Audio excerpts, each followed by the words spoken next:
Erev Tov et Shavua Tov et Shem Hashem Naaseh Venatzliach Sheniske Leagdil Torah Uladira Betachlit Shalerat Shamem. On est ce soir le dimanche, donc soir le 31 du mois de janvier. Demain on passera au 1er février, Be'ezrat Hashem Yitbarach.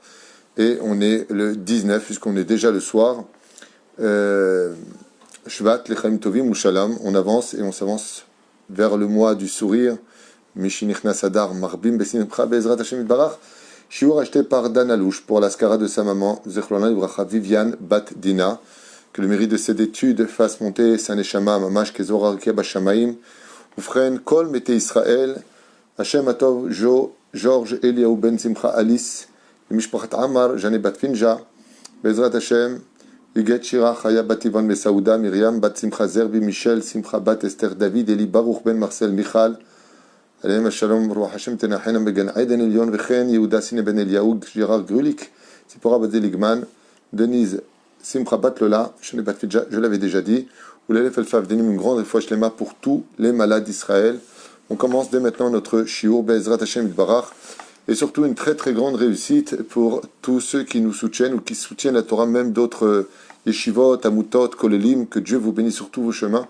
Vous verrez combien dans le ciel à vos 120 ans, si Dieu veut, vous danserez de joie d'avoir pensé aussi à soutenir avec de grands ou des petits moyens, même des moyens, peu importe, même un sourire, même un encouragement, même ne serait-ce que ne pas critiquer ceux qui étudient la Torah.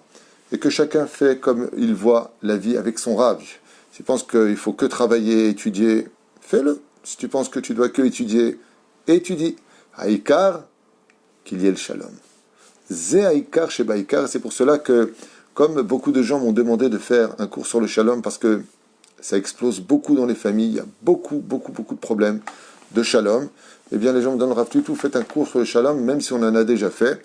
Donc ceux qui sont intéressés, on est avec Rabbi Nachman ce soir, puisque Baruch Hashem, il n'y a pas de shlemout dans ce monde sans Rabbi Nachman de Breslev, c'est évident pour nous tous. Et je voudrais donc parler en même temps de ses conseils pour apporter le shalom, parce que des fois le shalom n'est pas possible. Alors le shalom, il se produit essentiellement avec la première des choses, la première des règles, une personne équilibrée. Pour être dans le shalom, il ne faut pas avoir de problème, de pathologie, ou même sans pathologie, d'énervement, car la colère retire toute objectivité, et la colère exige la guerre. La colère, c'est la porte qui mène justement au conflit de tout ce que nous traversons dans la vie de façon journalière, hebdomadaire, mensuelle ou annuelle.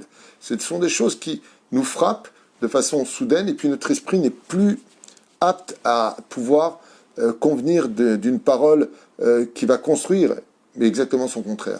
Donc la première des règles pour le shalom, c'est d'avoir un esprit qui est saloul. Quand une personne est toute la journée addicte à son portable, en train de regarder des films de violence, des films d'horreur, des films de toutes choses, et puis qui parle mal dans la vie, il est évident que le shalom peut déjà, les tsarines arabes, éclater très vite, puisqu'il est véhiculé par des pensées qui sont anti-shalom. À l'époque, quand on était jeune et qu'on regardait des films, eh bien, bizarrement, même si c'était des films et qu'on perdait du temps, Bitoul, Torah, c'était quand même Moussari, il y avait de la morale, il y avait, Baruch Hashem, une histoire qui menait à être meilleur. On avait envie de devenir meilleur. Aujourd'hui, si, comme me l'a dit d'ailleurs quelqu'un, un enfant m'a dit ça la semaine dernière, il m'a dit, vous savez, Rav Tutu, aujourd'hui, si les films, il n'y a pas des femmes nues, un enfant, des femmes nues, du sang, du meurtre, de la malhonnêteté, le film ne marche pas, hein. Un enfant. Alors bien entendu que tout ça, ça nourrit un Yetzer Hara, puisque on ingurgite cela, et puis en fin de compte, c'est ce qu'on va ressortir. Quand tu prends une personne qui sort plein de livrets Torah, qui a sa tête que dans la Torah, quand il parle, il n'y a que de la Torah. Quand tu as une personne qui, toute la journée, ment, s'énerve, dit des vulgarités, bah, ça se reflète aussi à la maison, les tsarines ou arabes. On emmène son travail des fois à la maison et puis ça provoque beaucoup de problèmes. Alors ça, c'est une des premières règles. La deuxième, c'est de comprendre qu'est-ce que le shalom. Pourquoi c'est si important le shalom? Le shalom ne peut se comprendre que quand on sait où est la vérité. C'est-à-dire que, comme le dit la Mishnah 18 du premier chapitre de Masechet Avot, eh bien, le monde y tient sur 3 piliers, à la din, à la emet, à la shalom. C'est-à-dire qu'il ne peut pas avoir de justice si on n'a pas la vérité. Il n'y a pas de vérité s'il n'y a pas de shalom. Vous savez que dans le ciel, chers amis, même quand Akadosh Baruch Hu, des fois il punit une Neshama. Pourquoi? C'est pas qu'il a puni. C'est que cette Neshama, elle est revenue, elle n'a pas fait de chouva, elle est sale. Alors qu'est-ce qu'il lui dit Hachem? Il lui dit, le din, c'est que tu descends au Guinam. Par exemple, ok? Et lui, il dit, l'accusé, émet. C'est-à-dire que le niftar, dans le monde d'en haut, il dit, émet. C'est-à-dire quoi, émet? C'est la vérité. Je mérite d'aller me laver. Laisse tomber le côté Guinam, le diable avec le trident et machin, ch'touillot. Il descend dans un monde où, bémet, on va le laver. Mais Akadosh Baruch Hu, son tampon à lui, c'est émet, shalom et din. Pourquoi il descend là-bas? Le Zohar Kadosh, il nous dit, quand une personne descend en Guéhinam, c'est pour son shalom. Ça veut dire quoi? C'est que les portes du Gan Eden, c'est les portes du Gan Eden, c'est le Guéhinam. Et tu sais qu'en réalité, même quand Akadosh Baruch Hu, il envoie dans des mondes qui font peur, une âme, c'est pour que Allah va shalom, que sur lui vienne le shalom. Ce qui fait que si on ne sait pas où est le Hémet, si on ne sait pas où est la paix dans ce monde, eh bien, le tsarenu arabe, l'otov, atalochai beshalom. Parce que le mot shalom vient du mot shlemut. Ça veut dire que on complète quelque chose dans ce monde. On a fait un shiur il n'y a pas tellement longtemps. Une personne qui n'évolue pas, une personne qui stagne, c'est quelqu'un de médiocre. Dans le judaïsme, je ne juge pas, j'explique. Kedoshim tiyu. Vous devez avancer, vous, le peuple d'Israël. Vous vous rappelez, on avait parlé des voitures, des derniers portables. Juste, tu changes encore un peu la forme. Tu fais un peu plus de pixels. Tu fais un peu plus rapide. Et les gens ont déjà oublié ce qu'ils ont acheté une fortune pour se relancer dans des frais. À avoir un tout petit peu plus rapide. Parce que ça va leur donner... C'est vrai qu'il y a un peu plus de modernisme, un peu plus de... Waouh! Mais en fin de compte, est-ce que c'était vraiment le coût de dépenser 2-3 000 shekels ou 2800 shekels? Oh ouais, j'ai le dernier, il est là avec son portable, tu sais, j'ai le dernier. Ah, fais voir, je vois le dernier. Waouh, qu'est-ce qu'il a? Ben, rien de plus en réalité. C'est-à-dire que t'as juste une seconde de plus rapide et 2 secondes dessus, et puis en même temps, c'est plus, je sais pas, je connais rien, mais enfin, en tout cas, c'est pas tellement dramatique. C'est pas tellement waouh, s'il n'était pas sorti, on serait pas mort. Baruch Hashem. C'était pas un drame. De ce qu'on a aujourd'hui, c'était déjà bien, Baruch Hashem. Mais bon, qu'est-ce qu'on apprécie? L'évolution. Le shalom, c'est savoir évoluer. Pour pouvoir y accéder, il y a une chose obligatoire. L'humilité. L'humilité, c'est la clé principale du shalom. Vous voyez, quand on veut menacer une personne, qu'est-ce qu'on fait avec sa main? Si je veux te gifler, par exemple. Vous voyez que la main, dans ce cas-là, la main, elle est tendue. Ouais. Mais quand on dit shalom à une personne, qu'on lui tend la main, vous avez remarqué qu'on creuse la main pour dire shalom, on ne fait pas comme ça à une personne. Ça n'existe pas. Regardez même au niveau des gestes. Quand on vient pour dire shalom, qu'on serre la main, on fait le shalom, on creuse la main. Et lui, qu'est-ce qu'il fait? Bizarrement, il creuse la main. Quand on sait être humble dans un couple, quand on sait faire une partie de soi intérieure, et on la rentre en nous, on casse notre orgueil, ouais, et que notre épouse fait la même chose, alors on peut se serrer la main. Le shalom peut exister qu'à partir du moment où je comprends que si je ne suis pas humble, on va expliquer aussi c'est quoi humble. Être humble, c'est plusieurs notions. C'est connaître sa place, mais laisser la place à l'autre. Je répète, être humble, c'est des mots simples que vous entendez, mais allez, va et qu'on les vive. Être humble, c'est de connaître sa place. Le mari, c'est pas la femme. La femme, c'est pas le mari. Chacun sa place. Ça ne veut pas dire que l'un est plus que l'autre. C'est pas ça que ça veut dire. Ça veut dire que si on n'est pas à notre poste, si on n'est pas à notre place, ben, un homme c'est pas marié qu'un autre homme, c'est marié qu'une femme. Et la femme, elle ne peut pas être mariée qu'une femme, elle peut être mariée qu'un homme. C'est dans ce sens qu'il faut prendre les choses, dans le cas où il y aurait de l'ambiguïté au niveau de l'esprit. Okay? Eh bien, quand on est humble des deux côtés, qu'on sait où est notre place, hey, j'ai aussi quelque chose à dire, que tu sois un homme ou que tu sois une femme, et que tu laisses en même temps l'autre exister dans ton existence, alors automatiquement tu vis le shalom. Encore un point très important pour vivre le shalom, c'est de comprendre l'autre. Très souvent, quand on ne se met pas à la place de l'autre, on ne peut pas, on ne le comprend pas, on fait des guerres. On fait des guerres parce qu'on ne comprend pas l'autre. On ne s'est pas mis à la place de l'autre. Quand on voit une personne qui a été toute sa vie, depuis qu'il est né dans l'école laïque ici, les religieux, c'est des parasites, il ne faut pas l'armer. Tout ça, c'est faux en plus. Non, c'est pas grave, c'est pas le but. Ouais. Et puis, ils servent à rien dans la société. Et puis, ils grandissent avec des films, ils vont en boîte de nuit. Et puis, la Nida, ils mettent un drap avec un trou. Ils inventent des choses qui n'ont jamais existé chez nous, des caricatures. Que peut-être un jour, il y a je sais pas qui a fait ça. C'est interdit dans la Torah de mettre un drap avec un trou quand un homme va avec sa femme. C'est Asur Bichlal. C'est Shtuyot Bemitzakbaniot. Moi aussi, le Zohar Kadosh, il dit, les deux doivent être intégralement nus. Chazve Shalom, veillou les Bassar Echad. Mais que des bêtises. Et qu'on fait grandir. Par contre, en lui enseignant que la débauche, elle est morale, et que la moralité est réelle de la Torah, elle est débauche. Ben, lui, quand il te voit avec ton chapeau, ta barbe et ton costume, tu crois qu'il va t'aimer? Il ne peut pas t'aimer. Parce qu'on a mis en lui le virus de la haine. Le virus qui t'interdira d'essayer de les comprendre. Il y a un chanteur qui s'appelle Geffen, Avi Geffen, ou je ne sais pas comment il s'appelle, un chanteur israélien ici, qui a grandi toute sa vie très loin du judaïsme, très très très très loin. Et un jour, il raconte comme ça dans une vidéo, il a fait une chanson pour les habitants de Bnei Brak. Il a reçu beaucoup de remerciements. Même si sa chanson ne louait pas Dieu, beaucoup de gens l'ont remercié. Et ça a ouvert chez lui une nouvelle fenêtre, un nouvel air. Il s'est dit, je vais aller voir c'est quoi les habitants de Bnei Brak. Depuis, on ne l'entend plus dire un mot de travers sur les religieux. Il est parti parler avec eux. Le shalom n'existe que quand on est capable de parler. Quand on ne parle plus, c'est pire que la guerre, c'est l'indifférence. Et l'indifférence, c'est quand l'autre existe encore, mais pour toi, il est mort. Lo alenu, velo alechem. Il rentre, tu ne lui dis pas bonjour. Il passe, tu ne le regardes pas. Il te propose de manger, tu ne lui réponds pas. En fin de compte, c'est un roi qui est rentré. C'est un esprit. Ce n'est plus une personne. D'où l'importance de faire très attention et de comprendre que le shalom, c'est une humanout. Il faut être un artiste pour être capable de faire le shalom entre l'homme et son prochain. Une des choses d'ailleurs que nous rapporte la Mishnah, la Gemara, qu'on lit tous les matins, une des règles principales et fondamentales, c'est qu'en général, comme c'est marqué dans Kiddushin, eh bien quand un homme fait une mitzvah, il n'en prend pas le salaire sur terre. Cette mitzvah lui est réservée pour le monde futur. C'est pour cela qu'on n'a pas à s'étonner, quand on fait Torah ou mitzvot, de ne pas voir les résultats dans les bénédictions qu'on aurait voulu avoir sur terre.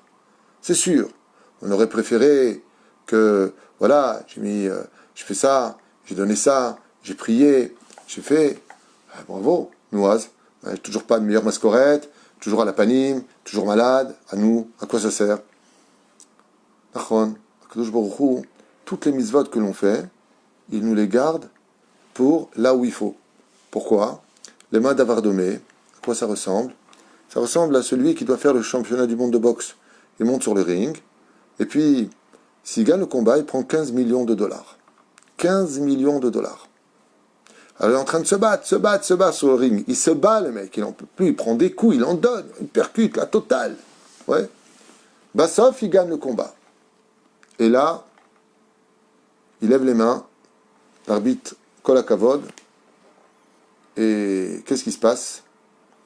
À ce moment-là, le manager, celui qui les dirige, lui amène son chèque de 15 millions de dollars sur le ring, et lui, qu'est-ce qu'il fait? Il achète son salon, et il achète une super maison, et il met des meubles. Et les gens regardent comme ça et disent, vous êtes fous ou quoi? Qu'est-ce que vous êtes en train de faire? Le ring, c'est que pour se battre. Quand tu descends du ring, et que tu vas dans le monde réel dehors, là-bas, tu achèteras ta maison, et ta piscine, et tes meubles, tout ce que tu veux.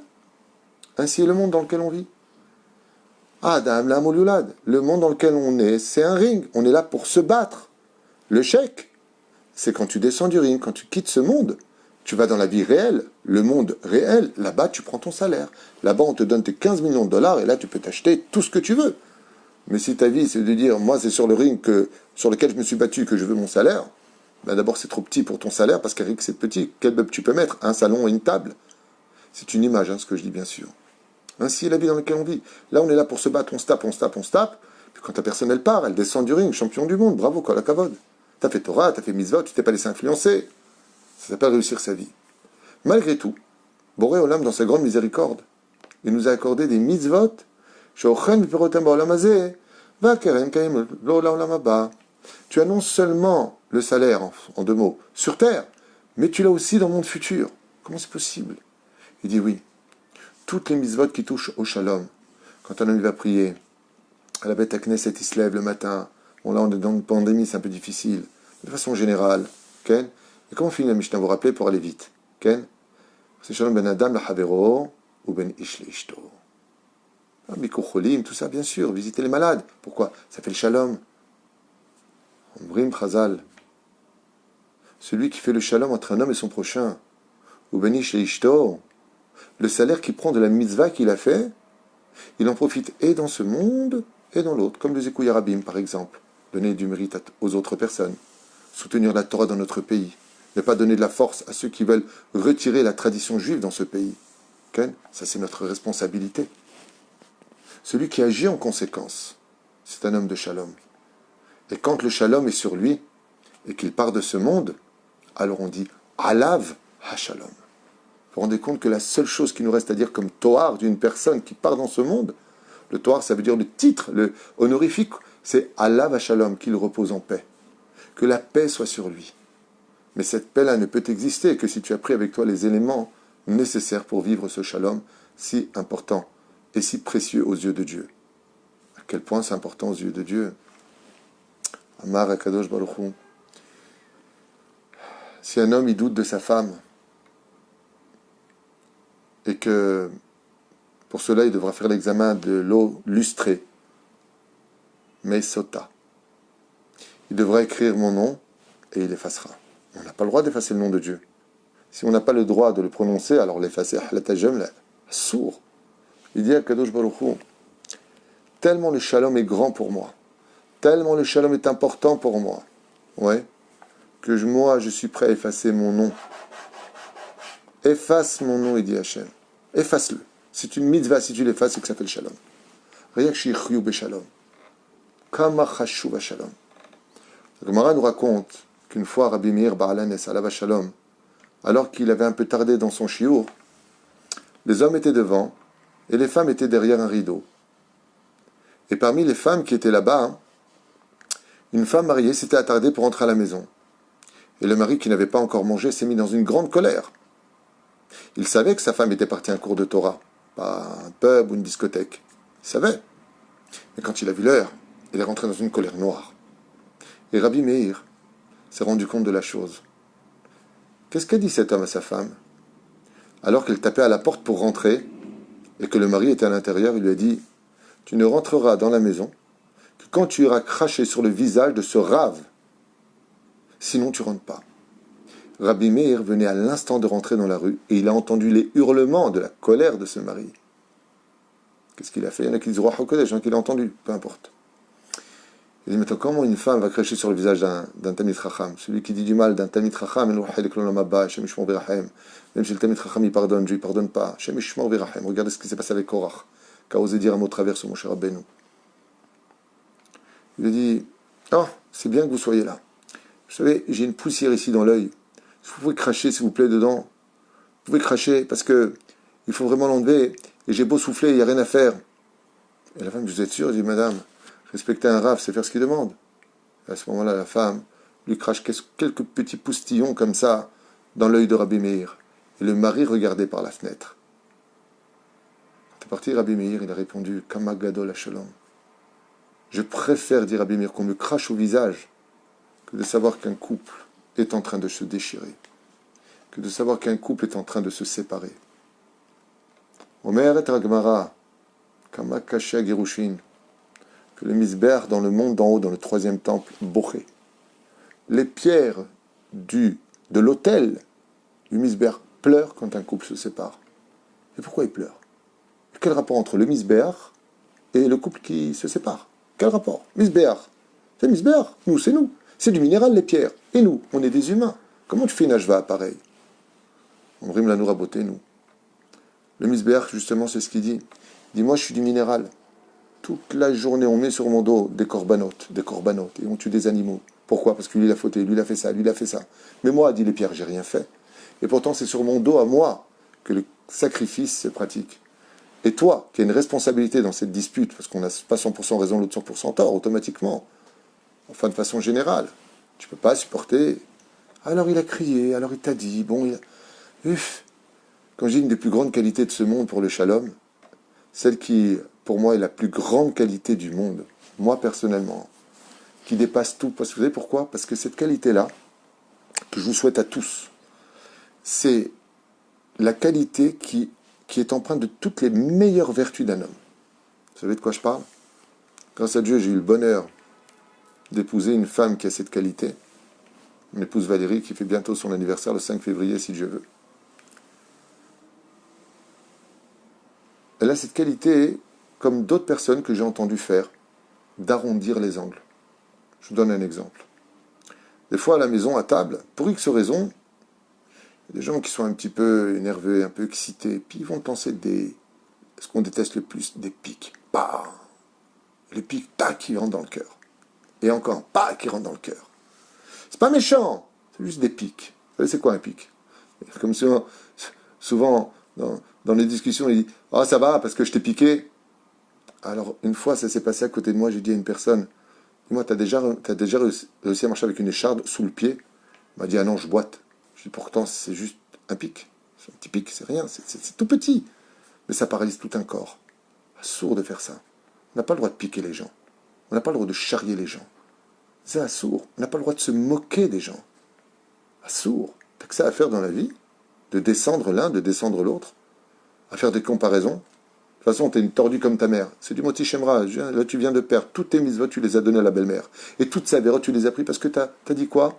Je plaisantais. Dieu dit, moi, je plaisante pas, baba. La parole, je crée tout avec. Ça ne veut pas dire qu'on ne doit pas avoir d'humour. Tu peux avoir le sourire. Tu peux avoir le sourire, tu peux être agréable.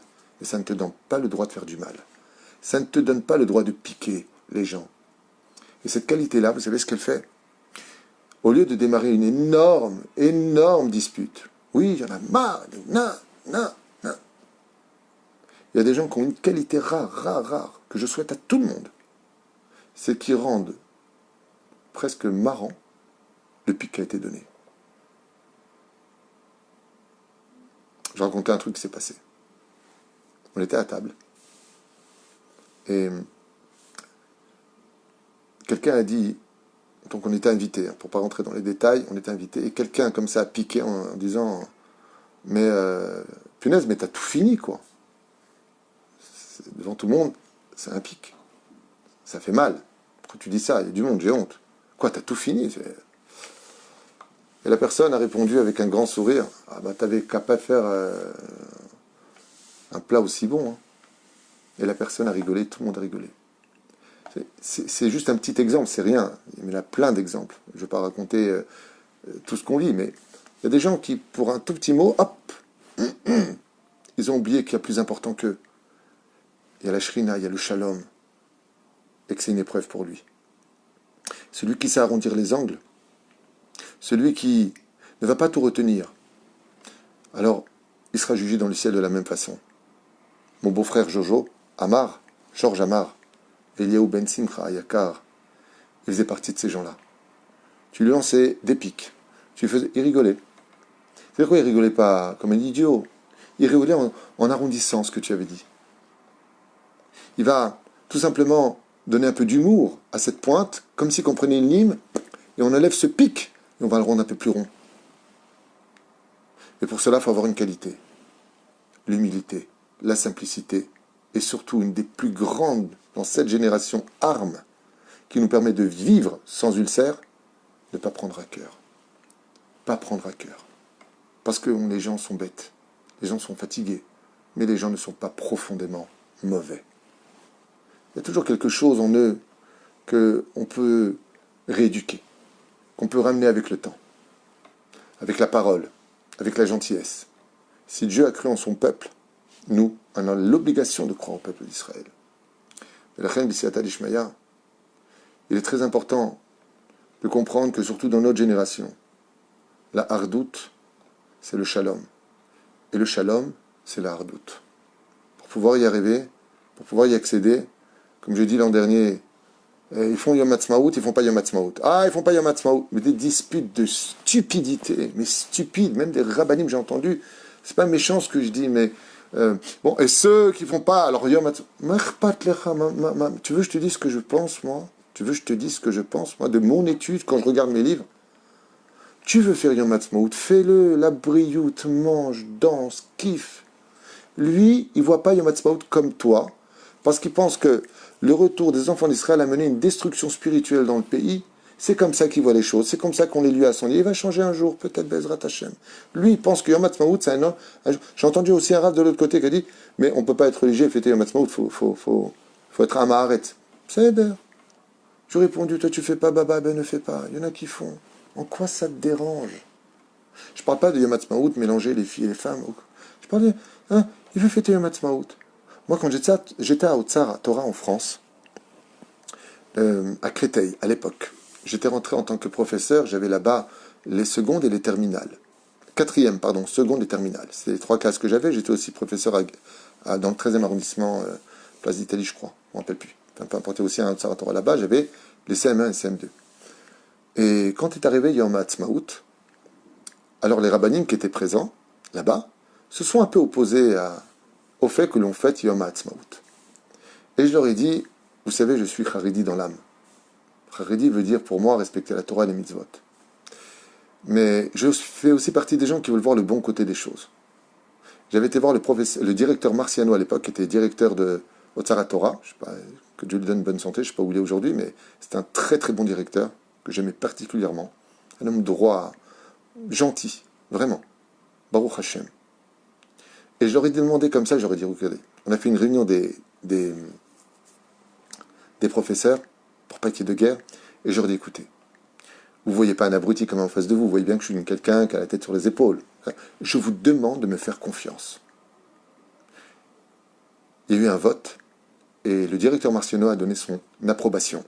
Et ils m'ont laissé faire Yom Ha'atzmaut. Tout le monde était dans le Chadar Ochel. J'avais demandé au directeur d'apporter un écran. Et mon frère Michel, que Dieu le bénisse, avait créé à l'époque, il y a très très longtemps de cela, une vidéo sur la guerre des 6 jours, essentiellement, et des commentaires sur le Kamamdina. Ça s'appelait 6 jours pour l'éternité. Je ne sais pas si ça existe encore, mais c'était le titre. 6 jours pour l'éternité. La guerre des 6 jours. Qu'est-ce qui s'est passé quand on a conquis, reconquis notre terre? Et là-bas, dans cette vidéo, tous les barbus qui étaient présents, les chapeaux, tous les élèves, tous étaient réunis dans le Chadar Ochel, et ils ont vu pendant 54 minutes, je crois, de documents, la main d'Hachem, comment Akadosh Baruch Hu nous a permis de revenir sur notre terre, comment Akadosh Baruch Hu il a fait les miracles des guerres de 1948, 1967, 1973. C'est un document qui montrait combien Akadosh Baruch Hu est avec nous. Quand le film s'est fini, le documentaire s'est fini, tout le monde a applaudi. Mon premier regard est venu sur celui qui s'était le plus opposé à ce que l'on fête Yom Ha'atzmaut. Et il me dit, si c'est ça Yom Ha'atzmaut, ça s'est permis de le fêter comme ça. Je lui ai dit, mais j'ai pas parlé d'autre chose. J'ai pas parlé avec ma guitare au bord d'une plage avec une gonzesse. C'est pas de ça dont on parle Yom Ha'atzmaut avec les Michui. Non. Yom Ha'atzmaut, on parle de Léodot, les Boré Olam. Comme l'a dit le Rav Ovadia Yosef. On n'a pas le droit de dire merci à Hachem qu'on est revenu sur notre terre. Todarabba, tous ceux qui ont construit ce pays, il y a eu beaucoup d'erreurs. Mais tout va s'arranger. Quand un enfant vient de naître, il n'est pas en smoking. Il est né, il sent mauvais, il est sale, il sort d'un endroit qui n'est pas facile. Et après, eh bien, on le lave. Et il marche, il a des dents, il est indépendant? Non, il est dépendant. Il a besoin d'amour, on le fait grandir. Et avec le temps, Bezrat Hashem, il devient un homme. Il viendra un jour, Bezrat Hashem, où la terre d'Israël, avec le peuple d'Israël, se comportera comme un homme, avec le Mashiach à notre tête. Il veut manger, il veut pas manger. Je lui dis, s'énerve. Pourquoi tu prends pas mon plat? De toute façon, t'aimes pas tout ce que je fais. Moi, tu t'énerves. Il y avait Adam Hot. J'ai dit à ma belle-fille, vous voulez? Elle m'a dit, j'aime pas ça. Je lui ai dit, je t'adore, ne touche surtout pas. Don't touch. Oh, tu te fâches. Allez, mange un peu. Mais pourquoi tu veux pas manger? Pourquoi tu veux pas dormir? Laisse-le tranquille. Marpat lecha. Combien gadol à shalom? Combien est important le shalom? Ça ne veut pas dire qu'on ne doit pas éduquer. Et surtout ne pas être indifférent au point de délaisser une éducation. Tu peux tout à fait éduquer. Tu peux tout à fait dire ce que tu as à dire. Mais dans le langage du shalom. Tu n'aimes pas? Tu veux pas? Avec le sourire. Tu as un problème avec ton épouse? Elle a fait quelque chose qui n'est pas bien à tes yeux? Tu as le droit de lui dire. Ne garde pas à l'intérieur parce que si tu gardes et tu gardes et tu gardes, tu vas exploser pour une ch'touillotte qui aura lieu dans 2 semaines pour vider ton sac de 2 semaines en arrière. Ce qui ne va pas du tout avoir le même effet vis-à-vis de ta femme. Mais t'es un fou. Pour ça, tu me fais tellement de scandales? Non. Tu as le droit de dire à ta femme, et une femme a le droit de dire à son mari, tu sais, je ne suis pas content de ce qui se passe. Je n'accepte pas ce que tu as dit tout à l'heure. Mais dans le shalom. Pas de faire la guerre pendant des semaines, le mec il se parle pas. Une femme qui vient en Chambéry, elle me dit, ça fait 6 mois que mon mari ne me parle pas. 6 mois, pas 6 heures, pas 6 semaines, 6 mois. Je dis, vous êtes des fous. Ils arrivent ici dans le bureau. Le mec il refuse de parler à sa femme maintenant. Il est à côté, il est là, juste derrière la caméra. La femme est là. Au bout d'1 minute et demie, il lui répond. Alors, bah, tu me parles devant le Rav maintenant? Il lui a dit, bah oui, parce qu'il vient, il a compris la situation en 2 secondes. Je lui ai dit, mais monsieur, le problème, c'est que vous aurez pu le régler avant de venir. Parlez, parlez, parlez un langage de paix. Vous voudrez quoi? Que l'un des deux y meure? Vous voulez être veuf? Vous voulez qu'il se casse? C'est quoi le truc? Vous voulez qu'il comprenne? Trouvez les mots. Je ne parle pas du PN, encore une fois, et je vous affirme qu'après m'être entretenu, après plus de 20 ans d'études, je ne le dis pas avec orgueil, je le dis parce que c'est une vérité, après 20 ans d'études, parler avec des psychiatres diplômés d'État et des psychologues de très haut niveau, que les pervers narcissiques, ça existe vraiment, contrairement à ce qui aurait été dit. J'ai entendu que quelqu'un aurait dit que ça n'existe pas. C'est dommage que chez Mishmor Verachem, les gens ne se renseignent pas avant de sortir des choses comme cela. C'est vraiment dommage. Je ne sais pas qui a dit ça, mais Chaval, Zelonachon, ça existe vraiment. C'est une pathologie qui a été reconnue en 1987, découverte en 1986, et qu'on appelait les inassociables avant. On n'avait pas de nom. Aujourd'hui, on l'a donné manipulateur pervers narcissique. Ces gens-là, je ne parle pas d'eux parce que quoi que tu dises, quoi que tu fasses, ils en feront des pointes. Ils ne vont rien arrondir. Tu seras toujours responsable, tu seras toujours le coupable. Je ne parle pas de ces cas extrêmes, parce que c'est vraiment extrême un PN dans sa pathologie, le pauvre, que Dieu l'aide, vraiment. Mais quoi qu'il advienne, quand on est avec des gens normaux, on peut arriver à des résultats extrêmement positifs. Des gens ont toujours quelque chose de bon en eux. On peut arrondir les angles. Et ce qui est sûr et certain, c'est que, par exemple, dans les couples ou avec nos enfants, si Dieu nous a unis, c'est parce qu'on avait quelque chose à faire ensemble et à finir ensemble. Il faut se battre jusqu'au bout. Quand l'impossible est impossible, quand une femme veut devenir chilonite et que le mari veut rester dans la Torah, alors on ne peut pas être marié avec quelqu'un qui va à la plage et lui, Shabbat, et avec des hommes. Zegvar begeder shel girushin et fia halacha. Ça, c'est déjà une. Où la femme ne veut pas aller au mikvé. L'homme, il attend 1 an, 1 an et demi, 2 ans. Il ne peut pas finir curé, le mec. Il est obligé d'avoir des relations. Donc, dans ce cas-là, en malasot. Et bizarrement, le get, c'est le shalom, contre toute attente. Hein? Comme on voit quand on vient pour parler à Hachem, on fait 3 pas en avant. Et on fait 3 pas en arrière, qu'est-ce qu'on fait? 3 pas en arrière. Oh, c'est shalom. Pour nous apprendre que des fois dans la vie, il faut prendre un peu de recul vis-à-vis de certaines personnes qui ne veulent pas compléter le shalom avec toi, parce que le shalom se trouve dans chacun chez soi, dans notre cas, à nous. C'est des cas spécifiques. Mais de façon générale, au contraire.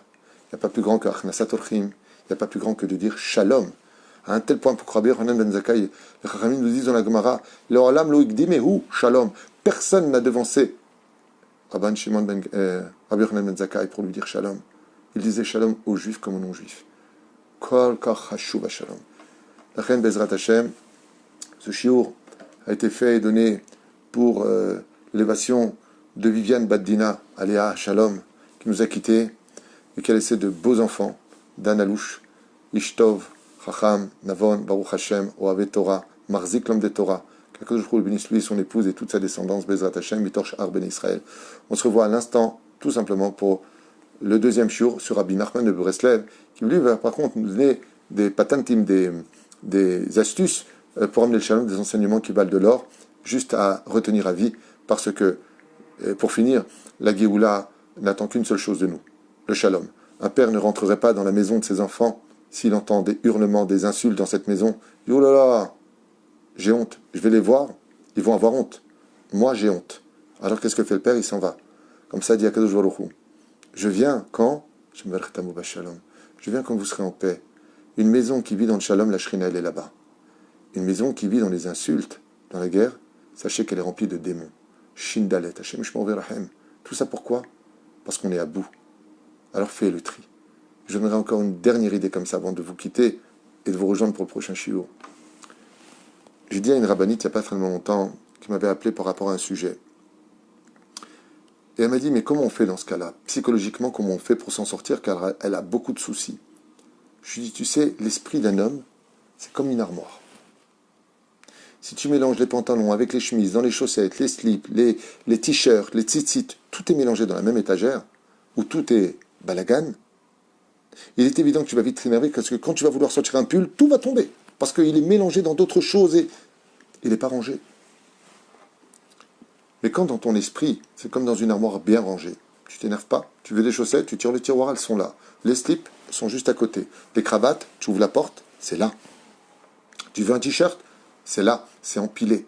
Quand tout est bien empilé, même si tu es pressé pour t'habiller, tu t'énerves pas, parce que tu sais où c'est. Mais quand tu ne sais pas où c'est, alors tu commences à perdre patience. La tension monte, et ainsi les gens tombent. L'esprit, c'est pareil. Les amalgames de nos vies.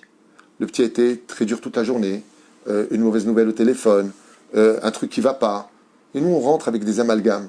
Et commence pas, toi aussi. Qu'est-ce qu'il a fait? Lui, t'es pas rangé dans ta tête. Il fait pas partie de ta liste. C'est juste un enfant. C'est juste un enfant qui a le droit de faire des erreurs. Parce que lui aussi, il est en confinement aujourd'hui. Parce que lui aussi, il est fatigué. Parce que lui aussi, il s'ennuie. Parce que lui aussi, il grossit. Mais la reine, pour pouvoir y arriver, il faut absolument psychologiquement, dans la vie d'aujourd'hui particulièrement, on est dans une vitesse incroyable de nouvelles, de médias, grâce à tous ces systèmes modernes, tu as intérêt de vachement ranger dans ta tête. Vachement ranger dans ta tête. D'aller bien dans ta tête. Le travail, c'est une chose. Compartiment travail. La maison, c'est encore une chose. Compartiment maison. Ton épouse, c'est encore une chose. Comportement. Comportement et compartiment. Toi et ton épouse. Pas d'amalgame. Pas de critique. Pas de cris. Et encore moins d'insultes. Si tu arrives à être rangé dans ta tête, tu as toutes les raisons de réussir ta vie en gardant le shalom. Bezrat Hashem, avec joie, avec sérénité et surtout avec Akadosh Baruch Hu. A tout de suite pour le prochain shiur. Bezrat Hashem Barach Rabbi Nachman Omer.